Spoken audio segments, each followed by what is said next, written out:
This is Nightly Business Report with Tyler Matheson and Sue Herrera. Funded in part by HSS.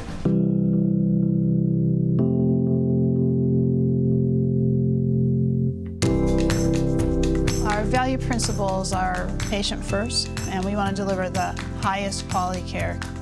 The goal of creating and sustaining value is all about putting the patient at the center of the equation. The purpose of this organization is to help people get back to what they need and love to do. Today, the Federal Open Market Committee decided to raise the target range for the federal funds rate by 1/4 percentage point.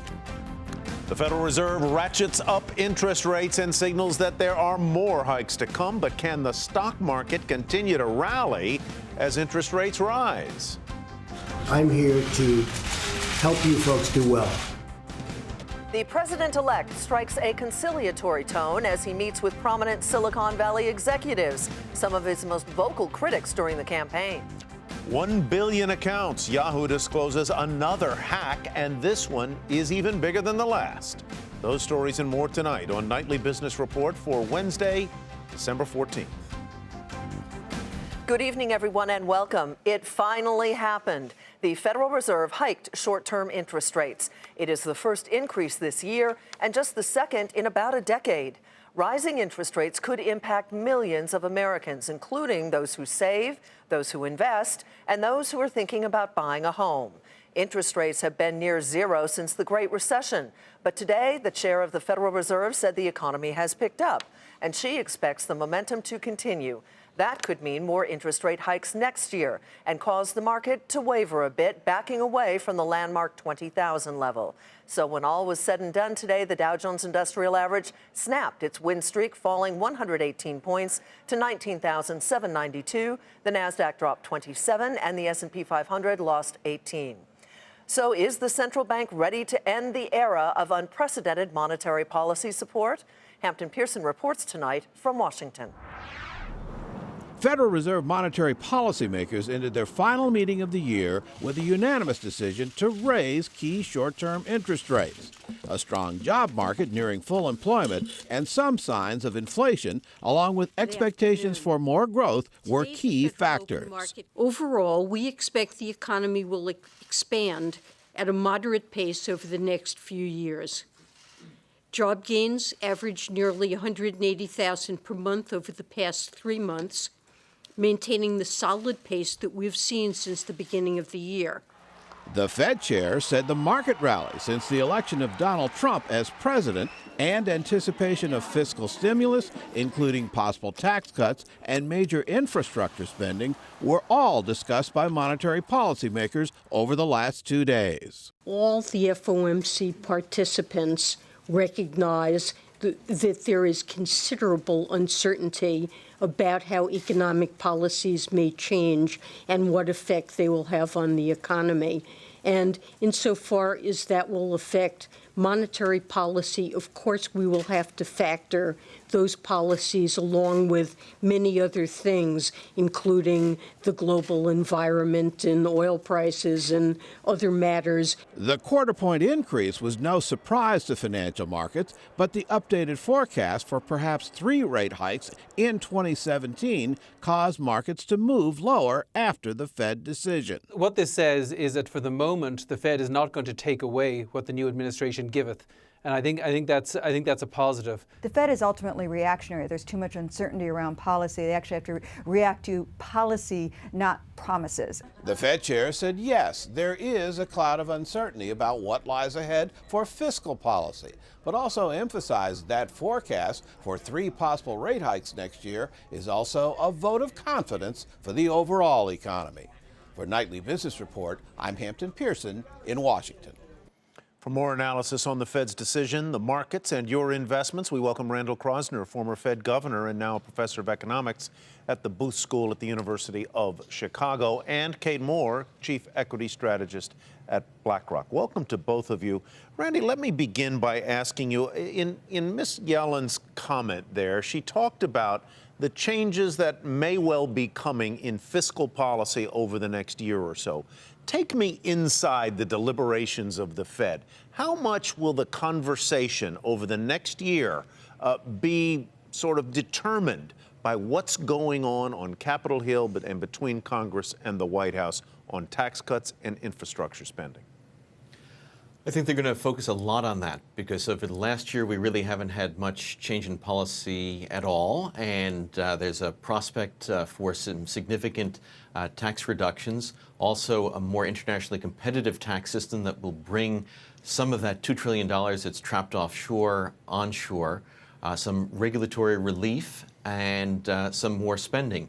If you put all those pieces together and actually can get a package together that is really pro-growth, productivity enhancing quickly, that could significantly increase the demand for labor, could push up wages, and push up prices.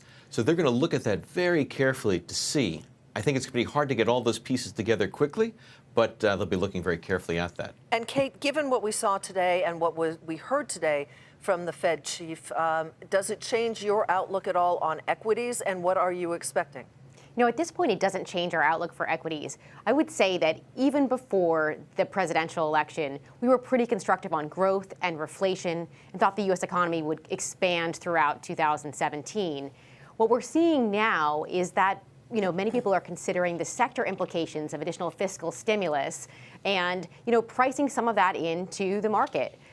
I would suggest that we'll continue to see positive momentum in equities, although even if we have a little bit of a consolidation in the near term, that there are lots of sectors that are still unloved and underowned.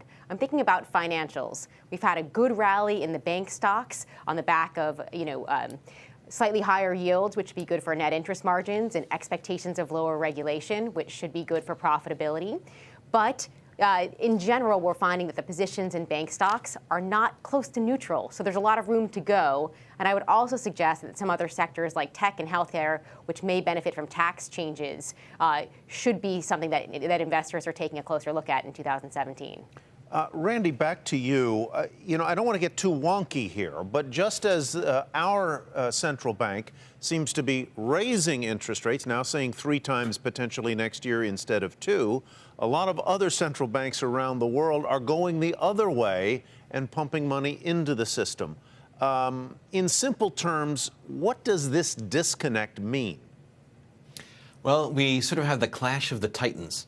We have some very large institutions that make a big difference going in the opposite direction. So as the Fed tightens and other central banks continue to have extraordinary policy, most likely what that means is the dollar will continue to strengthen. We saw the dollar strengthened very significantly today on the back of faster interest rate rises than had been expected. And so it also could cause some volatility of funds flowing in and out of various markets as people readjust and say, hey, the Fed may actually raise rates 3 times this year, even though last year they promised 4 and only raised 1.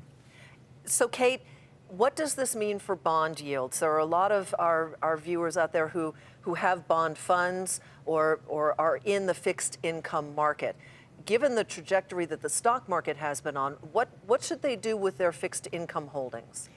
Look, we've been talking about this for some time. We felt that bond yields were artificially repressed by some of this extraordinary monetary policy around the world, and that actually the underlying growth in the U.S. economy should have suggested higher yields. I think about the 100 basis points or 1% adjustment we've seen since the July lows until today, really represent a more forward-looking and sort of positive outlook for growth. But we are going to expect bond yields to continue to rise, which means that for investors who own a lot of longer duration fixed income, it's the returns that they've gotten used to over the past 30, 35 years are going to be harder to realize. So we would suggest that you have to be much more cautious and thoughtful about your fixed income investments.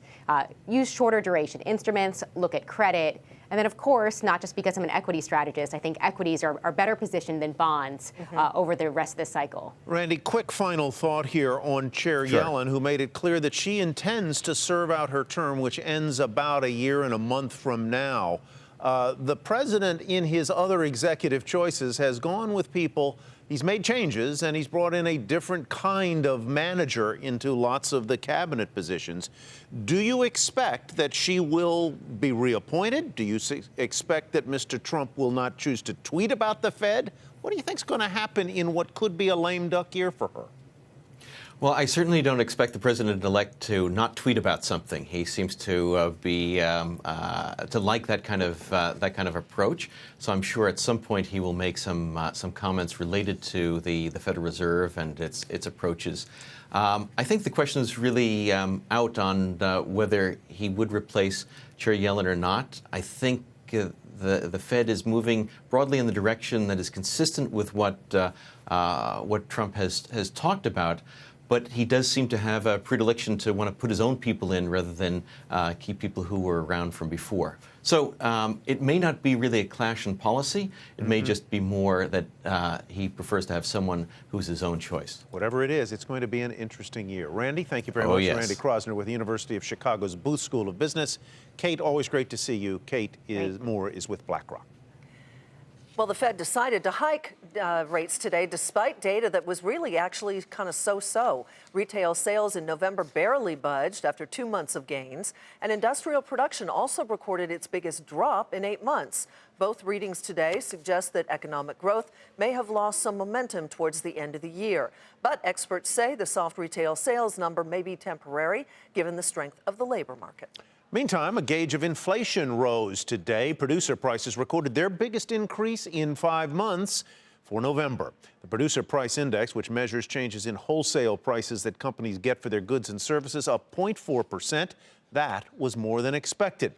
Producer prices are rising as the drag from low oil prices starts to fade.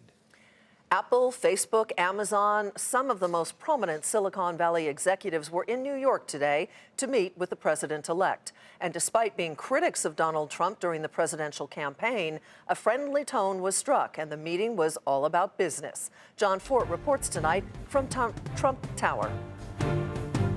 Technology CEOs from some of the biggest companies in tech meeting in Trump Tower today with the president-elect, Donald Trump, and 3 of his children, as well as a couple of people from his cabinet. The topics discussed included jobs, immigration, and China. Someone in possession of knowledge familiar with the meeting said that it was friendly, that it covered a lot of ground, and was productive.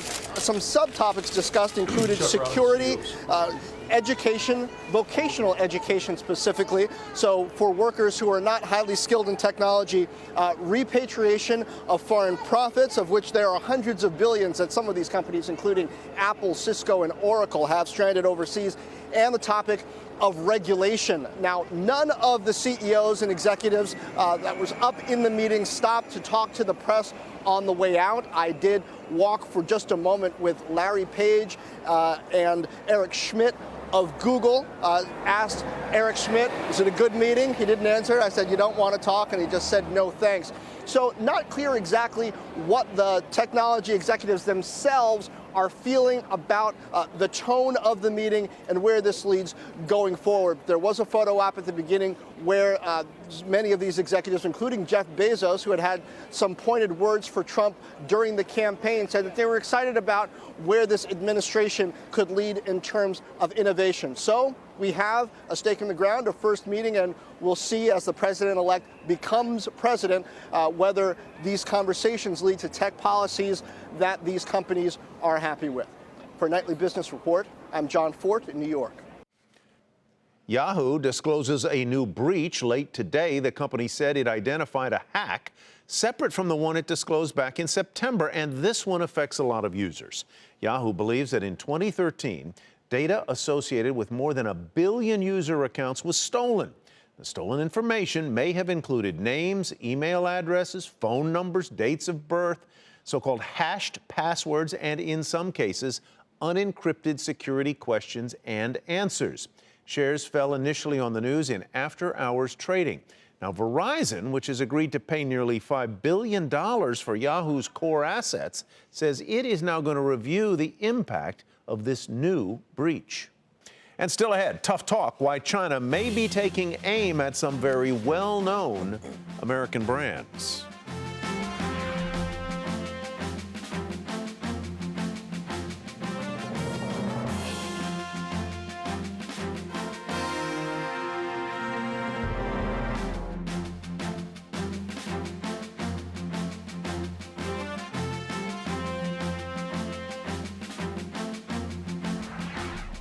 General Motors has asked the Supreme Court to reverse a ruling related to its defective ignition switches. A lower court decided that the automaker's 2009 bankruptcy does not shield it from lawsuits over those faulty switches. The court said GM violated consumers' legal rights after it failed to reveal the safety defect. The switches have been linked to 124 deaths, 275 injuries, and prompted GM to recall more than 2.5 million vehicles in 2014.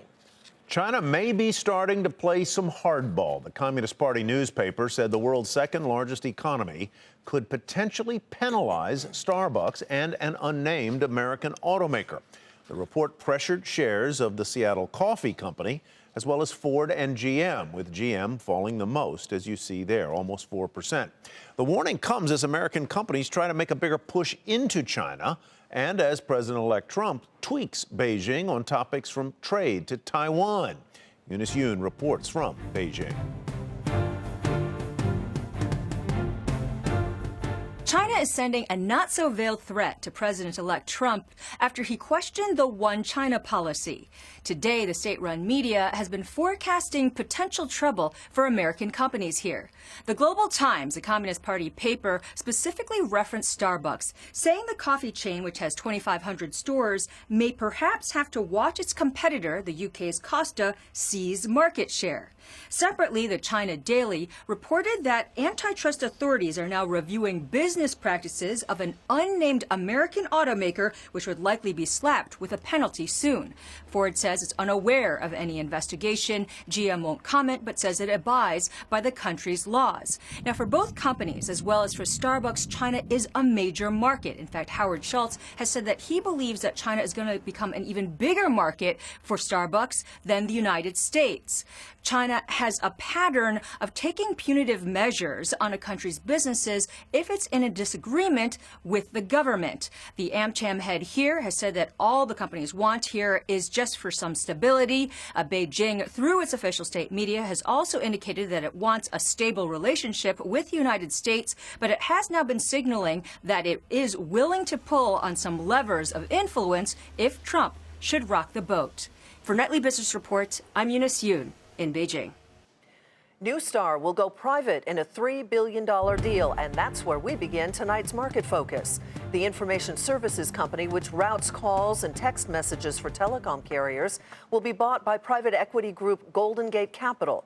Last June, NuStar announced plans to split into two publicly traded companies. NuStar's stock soared 21% to $33.45. ExxonMobil is naming a new chairman and CEO. The world's largest public oil company says Darren Woods will replace current head Rex Tillerson, who has been picked to be the new Secretary of State. Shares of ExxonMobil were off 2% to 90.58. And Johnson & Johnson has ended buyout talks with the Swiss drug maker Actelion Pharmaceuticals. J&J confirmed yesterday that it was not able to reach an agreement with the biotech company. Today, Actelion said that it is in talks with another party regarding a potential strategic transaction. Shares of J&J fell a fraction to $114.99. Shares of Global Eagle Entertainment soared after the company said late yesterday it entered into a supply and services agreement with Southwest Airlines. The in-flight media company's SEC filing reports a contract extension with the airline through 2025. Shares of Global Eagle up 10% to $7.10. Mondelez shares spiked after hours following a report that Kraft Heinz is planning to acquire the snack company. Mondelez was split off from Kraft in 2012. Mondelez initially rose 10% in extended hours after ending the regular session down 0.5% at 42.83. And shares of Express Scripts fell despite the healthcare company raising its full-year guidance. The company's CEO said he didn't expect the Trump presidency to impact fiscal 2017 forecasts. Shares of Express Scripts dropped 3.5% to $70.52. The Department of Justice reportedly filed the first criminal charges in its generic drug price-fixing probe. As first reported by Bloomberg, the agency accused two former executives from privately held Heritage Pharmaceuticals of colluding with other generic drug makers to fix prices. These are the first charges, though, stemming from a 2-year investigation that involved more than a dozen companies. Pharmaceutical executives are meeting in Washington to discuss one of the most pressing issues in healthcare, rising drug prices. Finding a prescription for the problem is complex, and as Meg Terrell reports, industry leaders are preparing for a lot of change under the new Trump administration. The price of drugs has been a key issue weighing on the pharmaceutical industry, and it was a major topic of discussion today at the FDA-CMS Summit, a meeting of industry executives, regulators, and observers in Washington. It's no secret that almost nobody likes what's happening with drug prices. Drug stocks initially rallied after the election, under the expectation that Donald Trump may not focus on pricing as much as Hillary Clinton. Not so fast. Trump's comments to Time magazine that he'll bring drug prices down have sent the industry back into a tailspin. Now drug companies are preparing for what the president-elect may have in store. It's a very complicated situation. With respect to the president-elect, our industry is going to work with him and his administration and try to come up with reasonable ways of handling this. Others are just waiting for Trump to turn to Twitter. Especially if we see another EpiPen, another Turing, another Valiant, yes, I could see someone being called out in a tweet by our president-elect. So I really think you're right. The tweeting is going to continue, and it's going to hurt companies. The industry is also anticipating a change at the top of its key regulator, the FDA. The new commissioner will join at a time the agency is taking patient perspective into account more than ever, a tenet embraced by the 21st Century Cures Act, signed into law this week by President Obama. It elevates the voice of the patient in how drugs are developed. So it's called patient-focused drug development. And it enables patients to actually tell us what matters to them about their disease, what they want to be ameliorated, and what is a burden of treatment. The FDA doesn't take price into consideration, though the agency's Dr. Janet Woodcock pointed out it has cleared a backlog of generic drug applications, something often pointed to as a key contributor to higher drug prices. For Nightly Business Report, I'm Meg Terrell in Washington. Coming up, cutting the cord, why ditching your cable box may not save you as much money as you think.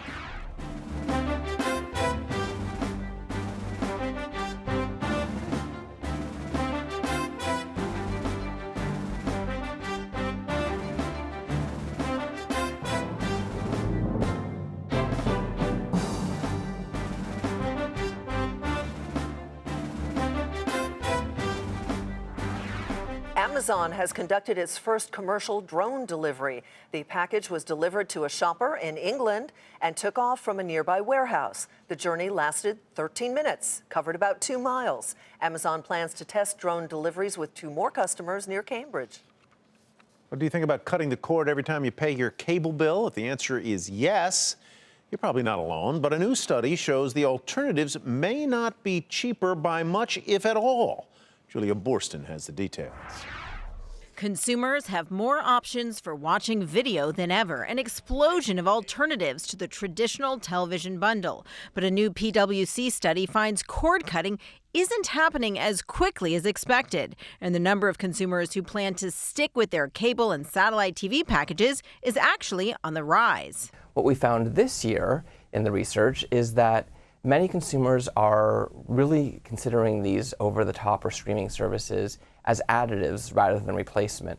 And in fact, of those who have a traditional pay television subscription, we found that 84% of them plan to subscribe to cable a year from now. Consumers are holding on to those big bundles of TV channels despite the array of alternatives because cord trimming doesn't guarantee cost savings. In fact, PwC finds that more than half of consumers who trimmed or shaved down their TV bundles are actually paying more for content than they did last year. Creating a custom bundle of services adds up. Subscribing to Netflix, Hulu, Amazon Prime, CBS All Access, HBO Now, and Showtime over the top could easily cost more than $50 per month, and that doesn't include the cost of broadband. Add a slimmed-down TV bundle like DirecTV Now or Sling TV, and that total could easily surpass the lower-cost options from traditional cable and satellite TV giants. There are still many advantages to paid television packages. Amongst them are the fact that there's really one of the only places where you can still get live events, including sports, election coverage, world events, etc. And in addition, many still prefer to watch in their home. And PwC is optimistic for growth across the industry, predicting streaming services will grow as additions to pay TV packages rather than replacements, looking at Comcast's new partnership to integrate Netflix into the cable box as the perfect example of consumers wanting and getting easy access to all types of content. For Nightly Business Report, I'm Julia Borston in Los Angeles. And before we go, here's another look at the market reaction to the Fed's first rate hike in a year. The Dow snapped its win streak, falling 118 points to 19,792. The Nasdaq dropped 27, and the S&P 500 lost 18.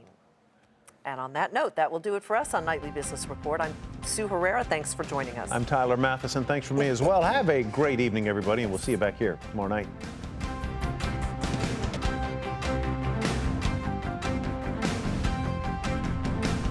This is Nightly Business Report with Tyler Matheson and Sue Herrera. Funded in part by the HSS.